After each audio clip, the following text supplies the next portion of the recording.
Okay, I guess we'll get started. I'm going to try to let Ben do most of the talking because I'm just kind of here as a support. And my name is Allison Frenzel, and I'm program coordinator for a performing arts program in Windsor, California, in Sonoma County. And I teach as well. I teach dance and English. And I'm the CT coordinator for our district as well. So I have lots of jobs. I'm Ben Udvalkis. I'm a composer, and I live in San Francisco. I work in the Bay Area and around the country, mainly with theater groups and dance companies, sort of on commission, where I'll come in and make a score for kind of like made to order. So I come in and work with these people and make music for them. So just a little background, I asked Ben to this conference because what he does is true integration. He's a musician, and he's a trained musician, and he went to college to be a musician, and his job is a musician for dancers and for theater and for stage. So he works in a world that is kind of like the integration of arts instead of a separate discipline. He doesn't work with, you put it really well in the panel, he doesn't work with musicians, but he works with all the other artists that put a stage production together. So it's a unique perspective, and it's kind of like real world application of composition for multiple purposes. And how many people in here are music teachers? Just curious. Okay, dance, theater. So we wanted to provide some outcomes that you could take back to your classroom of this session. And one, I thought Ben could provide us with authentic things that we could do with our students. That's what he's done with me and my students, and I wanted him to share his insight with you. And I wanted him to show you his framework for the creative process and how he takes information given to him by directors or by artists and then takes them and transfers them into this product that they then use for incredible stage productions. And show you how, as educators, you can collaborate. And that's going to be my role in this, is how do you bring in people from multiple disciplines to work with you? That's the challenge I've heard throughout, that's a theme in this conference that I've heard is, my music teachers want to only do their show, and my dance teachers only want to do their show. And my program, there's no, it's one show. Like, we do a show that incorporates music and media arts and all of these things. We put this big, huge collaborative show on the stage, 2 of them a year. And so these are our outcomes for today, and those are our goals for you. Okay. So I'll just give a little background on what I do, how I work, and that sort of thing. And if there are any specific questions, please just shout them out. Otherwise, we'll have time for more discussion later on. But basically, I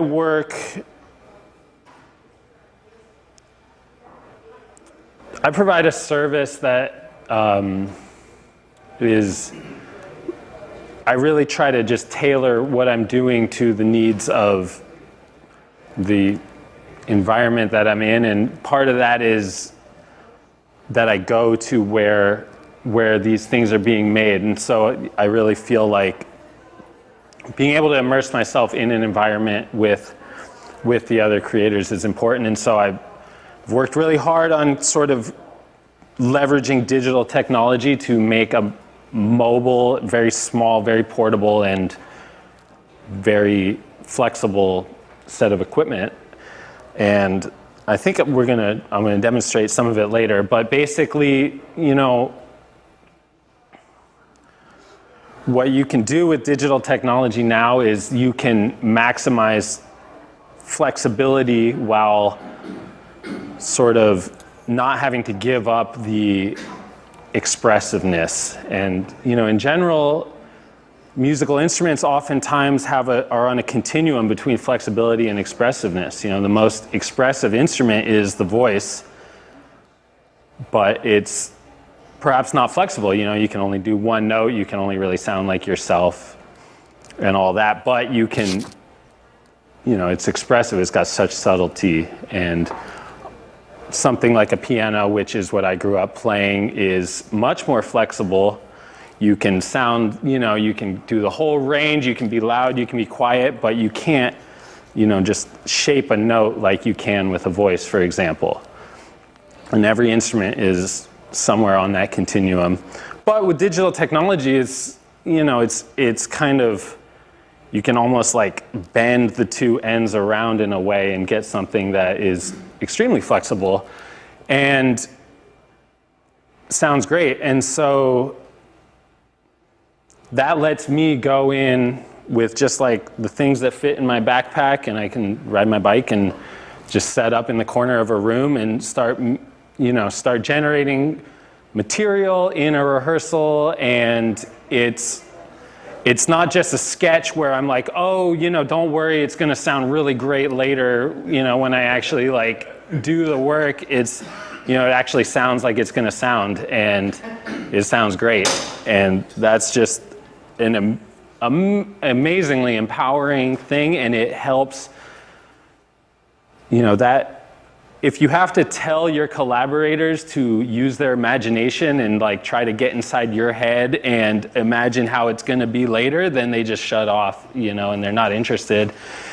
People need something that they can work with now, and that's what I can provide with this new technology, and it's super cool. So there are music people here, so I'll just spout some jargon a little bit and like talk about the actual tools. So I promise I'll be quick for the other people, because I know that stuff can go over your head. But basically I use Ableton Live, which is this innovative German software that it's really the first computer music program that is designed as an instrument. All previous ones, like there's Pro Tools and all these other things, they were really designed as a studio, and they have an engineering mentality, and they're about recording. But this is an actual instrument, and it's built that way from the ground up. It's really revolutionary, and it's, very famous. A lot of people know about it, and it's, every live computer musician uses it pretty much. What's the name of the instrument? Sure, it's a piece of software. It's called Live. The company is called Ableton, Ableton. But one thing about a computer that I absolutely hate is using a mouse and finding the exact little spot for the like play button or the record button or the like trombone button or whatever, and then clicking it. That is just like the least musical kind of ergonomics possible. And so I hate that. And so I use iPads, and I've created sort of custom interfaces software that I can choose things, and I can change the sound by moving it around on here, and bend the pitch and even like tilt it and get the sound to change, which to me takes it back to like an instrument, just like growing up.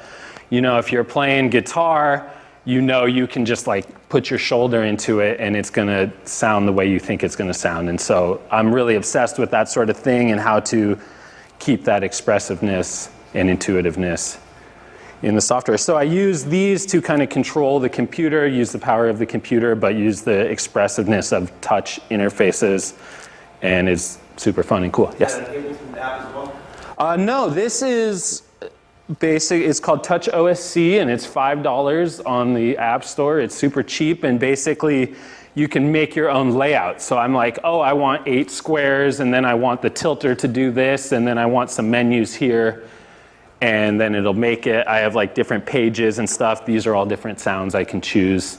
Sorry we can't put this up on the thing, but. Is there templates? There are templates too, yeah. So, it comes with like your DJ template that has 2 little circles to like scratch things with, or, or just a whole bunch of faders so it looks like a mixing desk, or just drum pads or a keyboard.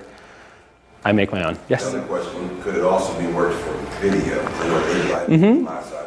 So basically it's a generic remote control. It's basically saying, oh, he moved square number 1 to here, and he pressed button 6, and it just sends that information to the sort of powerhouse of the computer. So people do it for video. You could do it for controlling a robot, or driving your car or whatever you want. Lights in your house. Yeah. What's that? It's over Wi-Fi, like, the computer kind of creates its own micro internet and they all come together. But the Ableton is on the computer. Yes, exactly. So Ableton is like the music software, and then this controls it because I hate using the mouse and it's too slow. And yeah, both too slow and too fiddly. It uses these like tiny muscles that, I've thought a lot about ergonomics and how to really like have intuitiveness, and I've just decided that's not the way to go. Yeah. So, Ben, what do you think, just in maybe 3 things, that's the most important things for students to be able to do if they want to enter a field of, I guess it's live composition is what you do. So one of the things that is incredible that I've seen Ben do, and that he's mentored my students and taught them how to do, is compose live as choreography is being made. So they're doing this, and I had 2 students who had never done it before ever compose an entire score for an entire dance show that was it was a narrative focused show, so it told a story. It was like a theater, multimedia show that we did. And they did it using GarageBand. I mean, it's like you can be fancy, but like it's that recognition that you can create on the spot and be a part of that creative process. And that's very challenging even for dancers who aren't used to improv, for instance. Like, it's improv, basically, is what he's doing. So what are 3 of the most important things that you feel? I have a question before that, if possible. Are these students, do these students have any existing music background, music experience, classroom, like if they're in a music class, or are these the kids you're talking about, are they just straight off the block, let's just have fun? I think that the specific students we're talking about have some experience, and everyone's grown up with computers now, and everyone's very familiar with that. And so, these are people who maybe can only barely pluck out a tune on a piano. They might not be able to sing or anything, but they understand the language. And I think you have to learn in general, and the future may change with technology, but there are fundamentals to learn, and then you can create in general. And so I think most of these people have some background already. And just those 2 specific students, one of them was raised just in a supportive family that he plays piano. He's just kind of a natural talent, but doesn't read music, no. And then the other one is only done music on his computer, ever. Never taken a class. They're both in an AP music theory class, but neither of them read music or are classically trained at anything. Yeah. So, I mean, it's just, I think... So I'll talk about those things, and I think there's an adage that, you be a friendly person, be really good at your job, and be really organized. Pick 2, but it's really, you have to do all 3. And so it's like you have to know your tools. You really, like, nothing will just ruin someone's confidence than being like, well, I don't know why it's not, making noise right now, and let me like check this. And it's all about confidence, and that will just, so that's one thing, is just getting your tools together. The main thing I think is just openness and not being precious. I talked about this in the panel, but it's really just being totally, it's about having the sensitivity to subsume your ego and just look at what needs to be done and to make it, rather than to be like, well, I'm an artist and I have to do what I'm doing, and y'all have to deal with that. That's just not useful at all. And so it's really, the mindset of that you're providing a service and that you're just trying to help. So that's number 2. And number 3 is just smiling, and being someone that someone wants to like be in an intense room with. And if you can do those 3 things, then you'll be fine. So I asked Ben to come up with some sample prompts that he could kind of demonstrate, and this is the kind of stuff like a dance teacher would. These are all actual things that have been, just given to me right on really? the spot. Yeah, all of them. So who gave you Tribe of Monkeys? The Tribe of Monkeys, oh man, I actually have this on a voicemail that I've saved. I got this call at like 2:30 in the morning or something like that, and they were like, like I liked what you did today, but it's really just not working. And, it was like one monkey and that was really cool, but, we need like 100 of them. And their violins are too nice. Like we need to like make them like really crappy violins that they're playing. So I can't remember exactly what I did at the time, but one thing that's cool is I have a huge library of sounds, and I've worked really hard to, that's part of knowing your tools is I know all the sounds that I kind of have available. And so, I think I just went in and, I go to my string sounds, and then I'll go to my like effects. I have a whole bunch of just string players doing weird effects, not even playing real notes. And so I pick one of them here, and then I'll just play some stuff, and let's see. Hopefully it's going to come out. Yeah. So I'm like, I don't know. Let's see.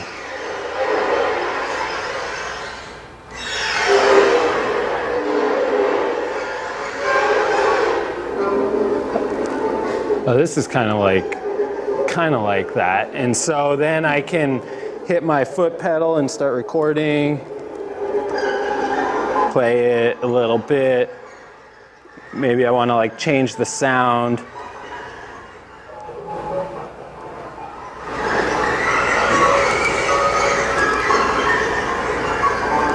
And then maybe I'll like just space it out a little bit.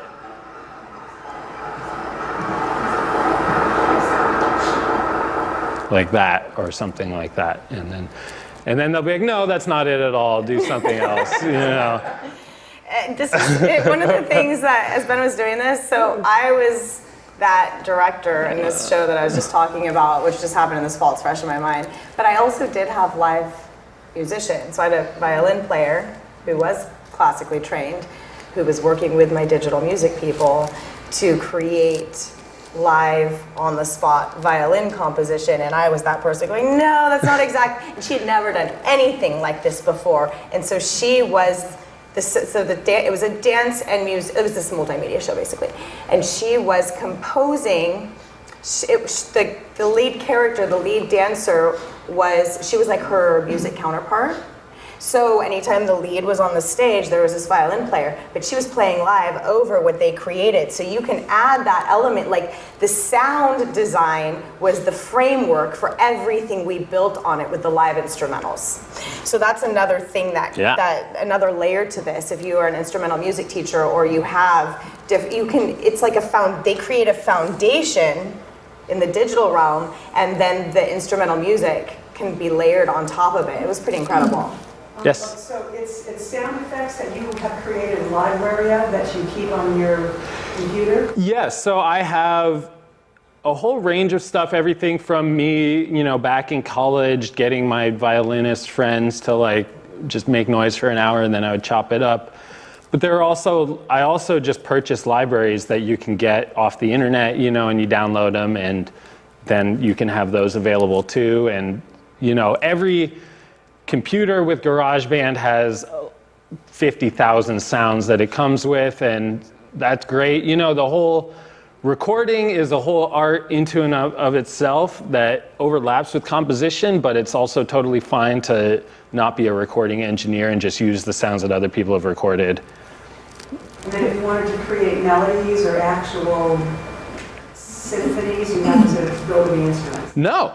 Okay, so like for instance, those were sound effects ones, but I have libraries of, a lot nicer sounds, so maybe I will pull up something that I really like a really beautiful string sound.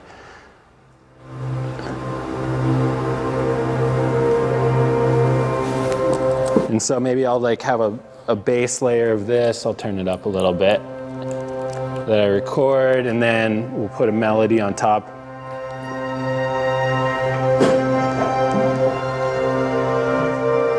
I mean, it sounds amazing, like it's just beautiful. And so you can do that too. It's no limit. I have sounds. I mean, one of my favorite things is I just have different like sound effects on every note. So like this is one of my like 10 bird ones.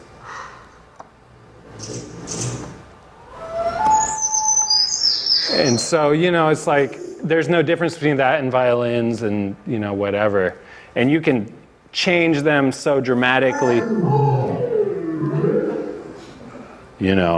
and all that. So one of the things Ben also does is It's really fun. he works in the rehearsal studio and he accompanies dance classes. So like at ODC or for Lions Ballet, he's worked on different projects in San Francisco. And so what would it sound like if I was a dance teacher and I'm like, okay, Yeah, sure. so Okay. he just people make sounds at him and he'll just create a whole, what would you do for a dance class? Yeah, so if you were like that, I would get the tempo from her and I would tap. I have this little button, I can tap the tempo. And then I have this little kind of guide track and then be like, okay, well, I think I want like a percussion layer.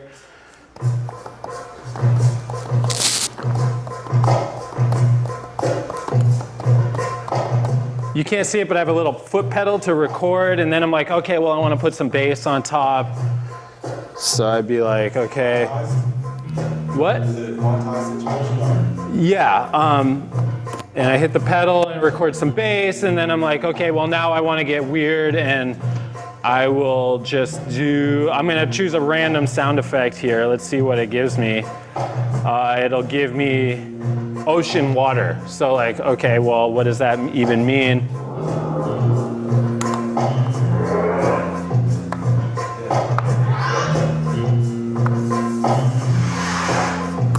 And so there's a little beat right there, It's like a dance teacher's dream. You could just be like, okay, and then, you just start.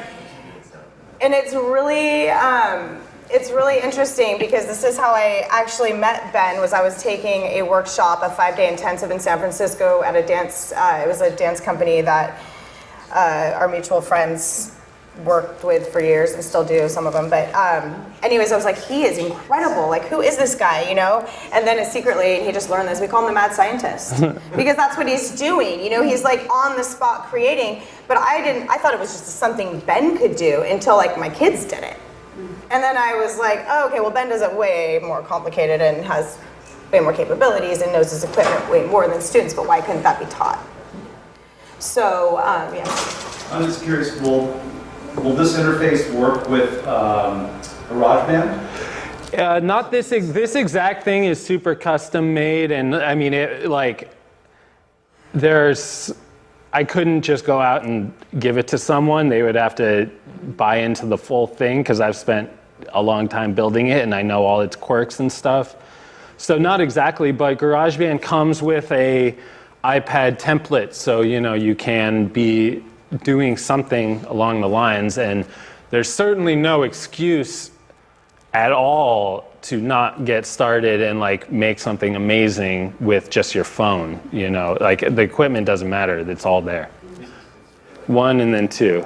Yeah, actually, it's a little specific and technical. Great. I do a project where I have my kids we build a drum kit by running around campus banging. Yeah. A little interval recorder. Yeah. And just grounding and figuring out, graphing the different frequencies of different sounds. That's awesome. And break it all down. It's all about the mixes, breaking down frequencies, separating. Anyways, so they're going around banging on things, and we used to use old GarageBand to do it, but the new GarageBand won't allow me to import samples and apply them to a keyboard so they can build their own. Really? That's a drag. And so the new version, I haven't figured it out. I've done every single and everything. I'm about ready to call GarageBand. Every year they change it. Ableton, but Ableton's such a beast to try to. Yeah, you don't want to go that far. I would guess, I can't give you a specific answer. That's a drag, and it's like GarageBand, they change it every year and make it, you have to learn it all again, and so I'm a couple of years behind, but. And they got it so you can buy into Right.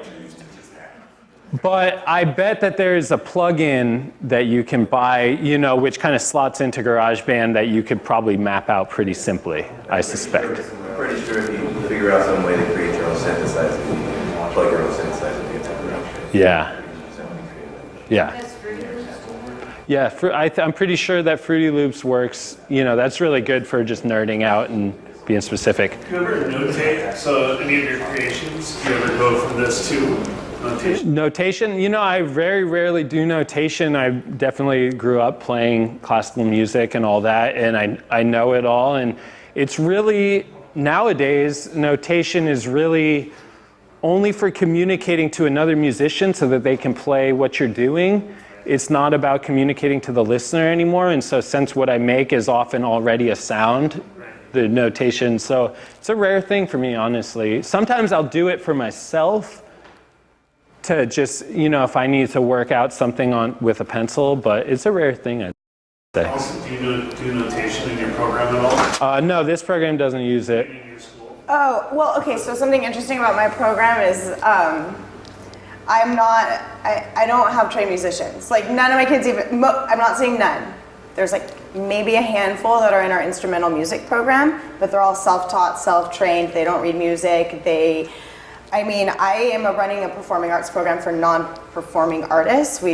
They are performing artists, but they're not your typical kids. Like maybe 15% of my kids actually take the drama class outside the program or take the music class outside the program. So there's an elective string that they can opt into those different tracks if they want to like perfect or improve their craft. But ours is more experiential. And so we put them in the mix and we do something and then they just do it. And I'm like, oh, you can kind of do this? Well, now you're going to do this. And they just do it. So the question is, I think it actually goes right back to what Ben started with those three things. It's like promoting their confidence enough to make them realize that they are creators and that even though they might not have those traditional skill sets, they can create, and then people with those skill sets can refine, and that's kind of how we've worked. So it's a nice transition into this next piece, which I already touched on a little bit. But just out of curiosity, how many of you have people at your site in different disciplines that are willing to make art with you and your kids? See, that's incredible. So for us, the project that Ben and I worked together on and that we worked on with our STEM program and our digital media program was it last fall? It was 2015, fall of 2015. Yeah. So the challenge for us was, is scheduling an issue for you guys as far as those collaborations go? Like if you wanted to do, say there's a music class and a dance class, are you able to have the kids come together during the school day ever? I am, because I have my advanced acting classes at the same time as the advanced digital media class. So we've done units in the past 2 semesters where my actors act in the student films. Cool. And so that works. So if you know ahead of time and you can request it for master scheduling, that happen, you can make it happen that way. So, and we have cohort structure, and so we have our admin has been extremely supportive of what we do. It's project-based learning. They understand that project-based learning is not taking time away from the classroom. It's a different approach at literacy, and you can still have English even though they're doing hands-on things because they're learning to communicate effectively and speak effectively. So we've had the allowance of being able to modify our school day, which is our English, our history, and our CTE arts class, and just go full project-based with 90 kids for a few days out of every grading period. And so as a result, and so that's 3 teachers that are collaborating all the time. Plus, in a project that I'll speak on in a minute, we brought in 2 other academies. So it was a 3 academy collaboration. The STEM program built a robotics set on winches, whatever that means, that on wheels, that was this iceberg, you'll see it, that melted over the course of our show as the backdrop. Our digital media program generated their artists in that program, generated projections and created this whole interview series and did a mini documentary. And our musicians composed a score to Harrison's thing that he did. He created this entire musical backdrop for the projections and the dance. And then Ben had been working on some stuff with a project, but he took a whole huge group of my vocalists, which was not what he usually does, and got them to create this eerie choir piece that accompanied, the show was really interesting. It was about global warming. So we took a science theme and we created this full-scale production for a live audience using all of these different programs. And so this is just kind of how we pulled it off. And I've said this in other sessions, programs like this can only run with program coordinators or administration that supports your creativity and gives you time to develop what you need to develop in order to do this. This is not something that you can do in your teaching day, right? Like I have a section dedicated to program coordination. And now I have two because I'm doing CTE coordination, and that allows me to reach out to even more programs, which is really cool. So one of the things we've been working with our shop, and they've been creating these movable set pieces for us. Like this, we had this huge movable stage that moved back, and it was all welded by our welders. Like there's so many opportunities for this, and you just have to tap into who wants to work with you. Like some teachers are so excited to work with the performing arts teachers, like so excited, non-arts teachers. And that's what I've found is I've just kind of like networked, I guess. Coming up with a theme that everyone wants to dive into is always really important in the development of a collaborative project. How can you think about those cross-curricular opportunities and even extending into the content areas? Science was something I've never even thought to do that, and it was bringing in industry folks, which is part of the collaboration team, to help. They're like, we really want to do a project about global warming. And I was like, let's do it. That's incredible. That's STEAM, right? Like this thing that brings all these disciplines together. And so one of the industry partners, his husband works at Lawrence Berkeley Labs and is a climate scientist. So he came in and did a whole lecture with all the STEM kids and all the arts kids, and that launched the project, and it was pretty incredible. So they took that data and created the projections around actual things that are happening. So they made art out of the science, which was something that was, I will show you a little documentary. But organizing this was a beast. It was a beast. So we had to have regular meetings, we had to have a shared calendar, everyone had to put all their conflicts on it. So that was the piece that makes stuff like this successful, is being able to have shared calendars and shared documents where everyone can put their piece in without having to be at the same place at the same time. And we use Google. I know some people hate Google Drive, but I love it for this. For collaboration, it is the ultimate option. I mean, Ben and I were working on this from different parts of the state in our own houses, creating a presentation together. So I'm a big fan of Google Drive. And finally, the thing that has saved me is I'm a master delegator. Like I do it without even thinking at this point. Seriously. I mean, that's been the one thing as I'm training like teachers. I'm stepping out of my English role hopefully next year, and as I'm training people to come into the program, I'm like, you can't do everything. And plus that takes the student voice out of things. Like, we gotta put a show together. Cool. What if it's not, I'm gonna be here until 8 p.m. with the costuming group, and no. If they're gonna fail because they don't see the urgency, they're gonna fail. You have to let that happen, or you have to just delegate. You have to find the kids who aren't the go-getters and be like, do this. So you can't just do it yourself. And I think that has been it's still taking some of my colleagues some time to realize that they need to step out a little further of the process. And I help, but I work with them, alongside them, okay, the mural's not done, I'll paint with you. I'm not gonna, so there's that balance of being a student and letting them tell you what to do and telling all the different, seeing where people's strengths are and what you have in your program and giving them appropriate tasks to meet those strengths. I think having it be project-based really helps with motivating people, because they have a date that, this thing is gonna end, and they know that they're gonna embarrass themselves if they don't do it. It's not like a 9-month school year type thing, and so be really concrete and having there be an end product that they're gonna... With an authentic audience. Yeah, with a real audience, that helps motivate people a lot. And nothing we do takes more than 6 weeks ever. That's a grading period, done and done, from beginning to end. So it's a hustle, so there's that urgency, and there's tasks that everyone has their job, and we create teams, and within those teams we create leadership, and then give everyone in the team a job that mirrors an industry job. Like our marketing team, there's an event coordinator, there's the outreach coordinator, there's the program designer, there's the house manager, there's the gallery designer. Everyone has a job. And then it all falls on the team leader if someone drops off. And there's this peer-to-peer relationship thing that, kids don't want to be that person. Well, some of them do, but for the most part, they don't want to be that person. So anyways, can I have a time check? I don't have I think it's quarter of. 45? 10 minutes? When do we end? I thought we ended at 11. 11? Okay, cool. So So this is the project that we were just speaking of called The New Normal that we worked with Ben on. And one of the things Ben said in the panel yesterday, which was really telling to me, somebody asked, like, why would you want to work with a school?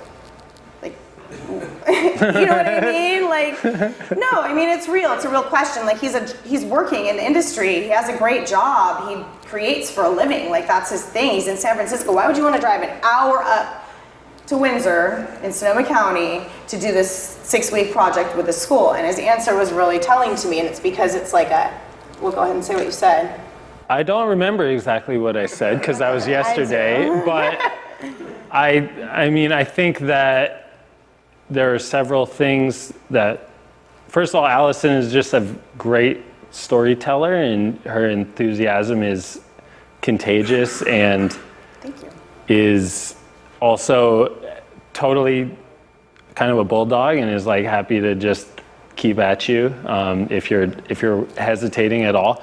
So that's a big part of it. But I mean, it's and the fact that it's a consolidated, intensive project is really exciting because I think artists understand that more pressure in a way can be really exciting and super vibrant and surprising and open up new things. And that's what I was getting at. I didn't realize that. Like, he liked our 6-week time limit. People like that. People like that it's not this long, ongoing 2-year whatever. Like, it's just a short thing and it's a project. It's like, so I now know that that is enticing to artists, and that was really telling to me. So this is a little mini documentary that the media program made about the new normal. Oh, we have to a plug you in speaker. here. Okay. We're going to plug you in. Didn't autoplay, so we're good.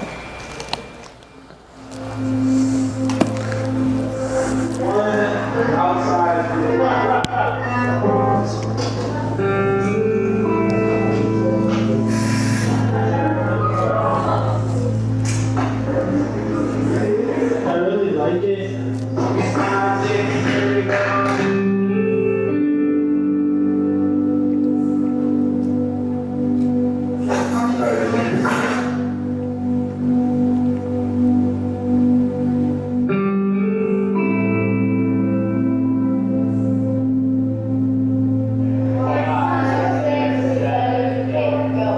These are not dancers.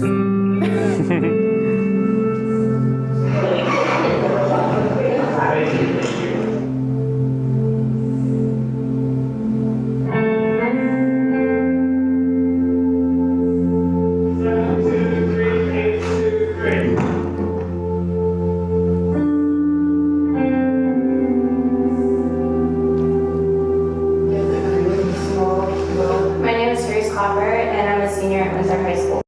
Joining this play because we all get to get together and do all sorts of different things that we never thought we would try.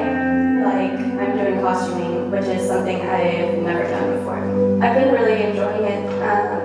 It's so awesome, everybody working together.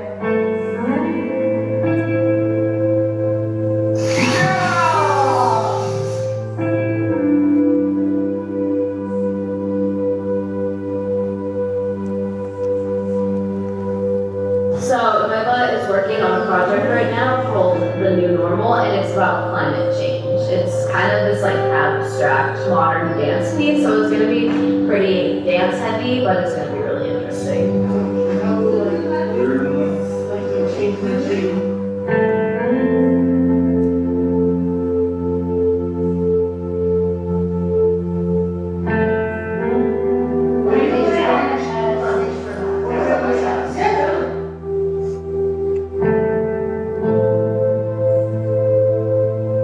My name is Mr. Beal. I am the arts teacher in the Wayba School for Performing Arts. It's great to see kids that may not be academic learners or the kids that speak out in class actually really perform at a high level when they're given tasks and they're doing hands-on stuff and given responsibility to see how they handle that and how they grow during the process. So I guess I should say I work with a group of kids, probably about 12 kids. We have one crew coordinator that's sort of the lead, and then everybody else has tasks within that group.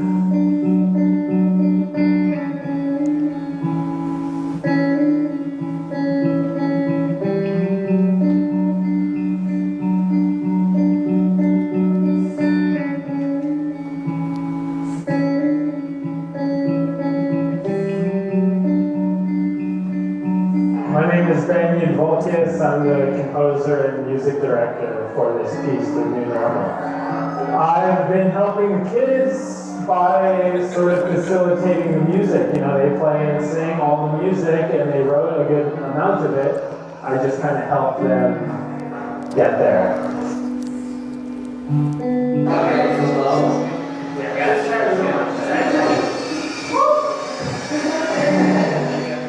Richards, most people call me the J-Man. Kids around here call me Mr. Richards. Kind of a big business here on Windsor High School's campus. Working with some students can be really challenging if they're not invested in the project or the process. One of the special things about Nueva, about our production cycles, is every single kid is invested in success. They're the reason I wake up in the morning. That was before you had a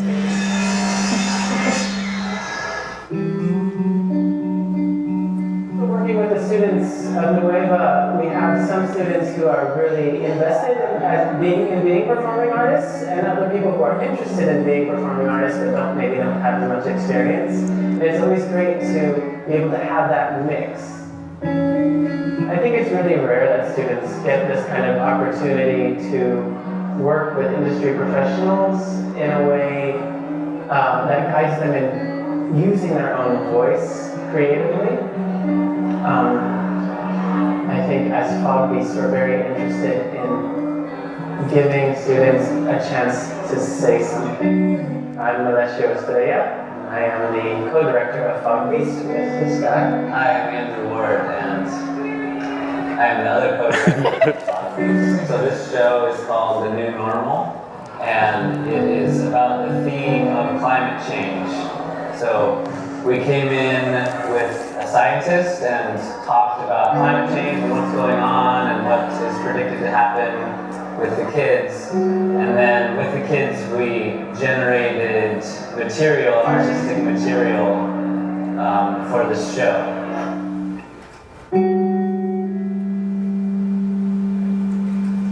When people come to the show and the house is full and people are like, oh my gosh, that's so cool. Like, all of the stress and all the work and all the scary visuals that you've had in art is definitely worth it. So.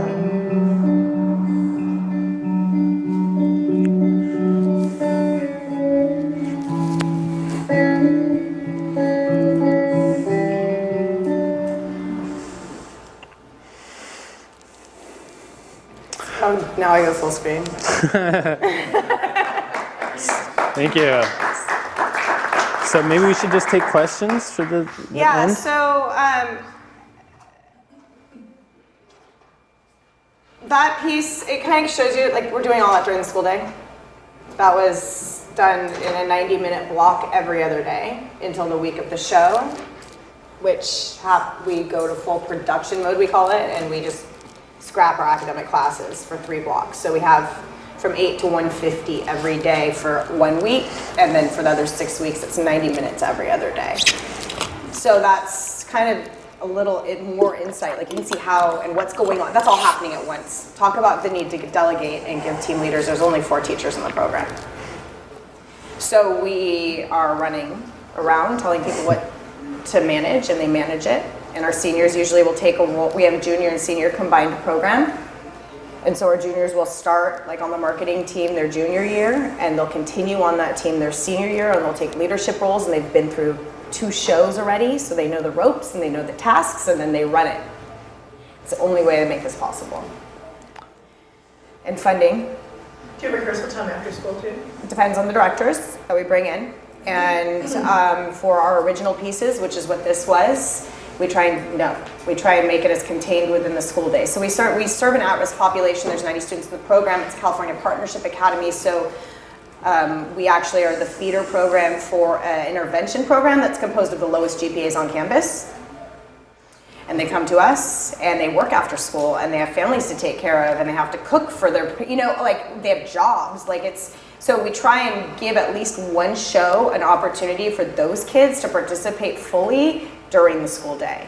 Now, the second show we do in a year is scripted and they have to memorize lines. It's not as abstract. It's like we did Pippin, which was an insane thing. And there were lots of after-school rehearsals, but the kids who could do the cast knew that in advance and it worked. So just depends on the director.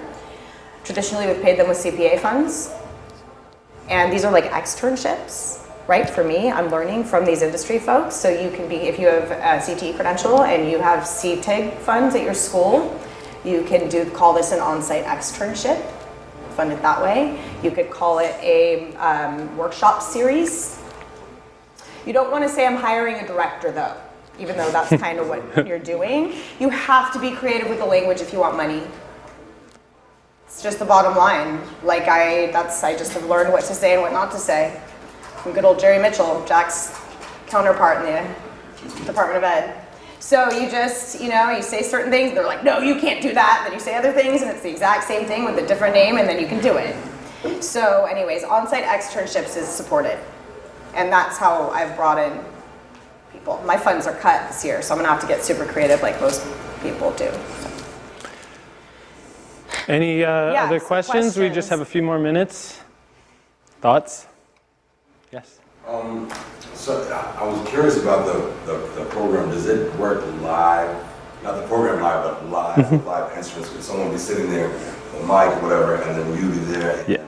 Yeah, so one thing that I love to do, you can plug in any kind of instrument you want and record it and trip it out, put all sorts of effects. And so one thing I'll do is I'll take all the people in the room and just put them in a line and have them kind of come through the production line and each put a layer on and we'll build some crazy texture or some beat and maybe they'll sing, maybe they'll play their cello or whatever.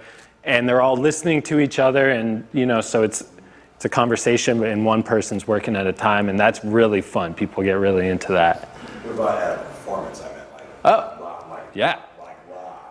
We have, for performing, at least in the shows I've done with Allison, we haven't had there's usually a band on stage, and maybe there's one person playing samples and playing loops, but we haven't, and then, other people like drummers and violinists and stuff, but we haven't fed them through the computer live on stage. Oh, the ability is totally there, and I've done it in my professional work all the time, and it's really cool. Singers and stuff, and yeah, it's really cool. Yeah. Yeah, we layer the live music over.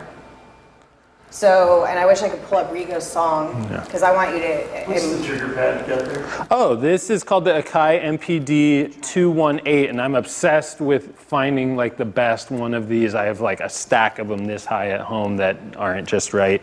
So this one's great, it's $100, and it's kind of small and light, so I like it. But I'm super picky about the feel of things. I come from being a piano. Same company that makes the little keyboard. Yeah, same company. I mean, these are just little things because I'm riding my bike everywhere. Do you guys want to hear what the kids made? I have a couple samples so you can hear how they took the bidirection like crazy. Did you hear this? Yeah, I don't know if I heard the final. You might want to turn it down a little bit.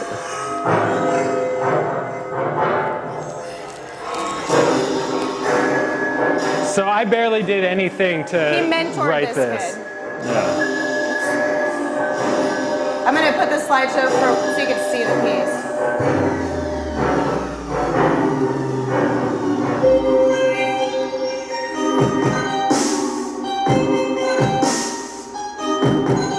It was for this show.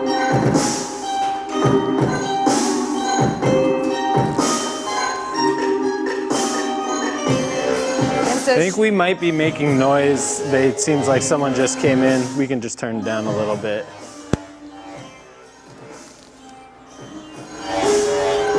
This show was a cool dystopian kind of freak out. In November. Yeah.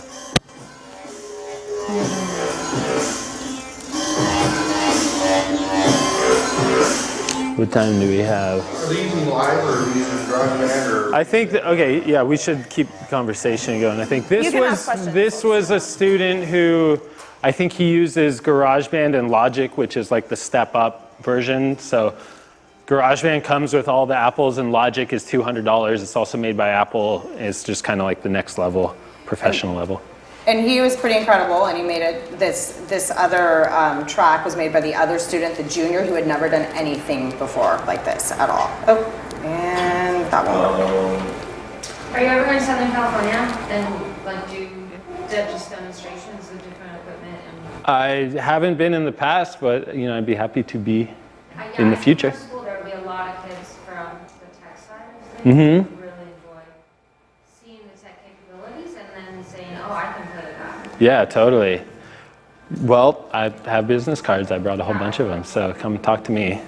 And I don't know if there's something in here, but I'd be happy to show more specifics if anyone wants to like see exactly how this thing works. Be happy to show you in the few minutes we have. Anything else? Questions? Ideas? Yes? What was the model number of that keyboard that you have? This keyboard is called, the company is Akai, AK, and the keyboard is the LPK25. These things are commoditized. You can get, there's like millions of different models, and they're all totally great, and you can get them for cheap. This is like $50, and you can get ones for $20 that are just fine. So it's like really commoditized. It's just there's tons of options, and they're all great. So you can't go wrong too bad, unless you're really picky like me. Yes? Other question, is it capable to do video? Messing, how you're messing with Yeah. Can you do the same thing with video? Right, so Audio at the same time? you definitely can, and there are specific programs for video, but Ableton Live does have the capability to do that I've only, messed with a little bit, but it definitely can be done. It's super fun. If you want to get into that, it's VDMX5 is the free software you can download. Cool. VDMX5, you ever played that? No, I haven't. Oh yeah. I'll have to check that out. Yeah, and it's all about that, treating it as an instrument, and I think that's really important, having that mindset of performing as opposed to it being, more like a production thing where you're doing it by yourself and then bringing in a finished product. Really think about it as like a process-based thing, like an instrument. Yeah. Thank you all for coming. Thank you. Yeah, I was really happy to speak with you. Thank you. Yeah, have a great day. Travel safe, everyone.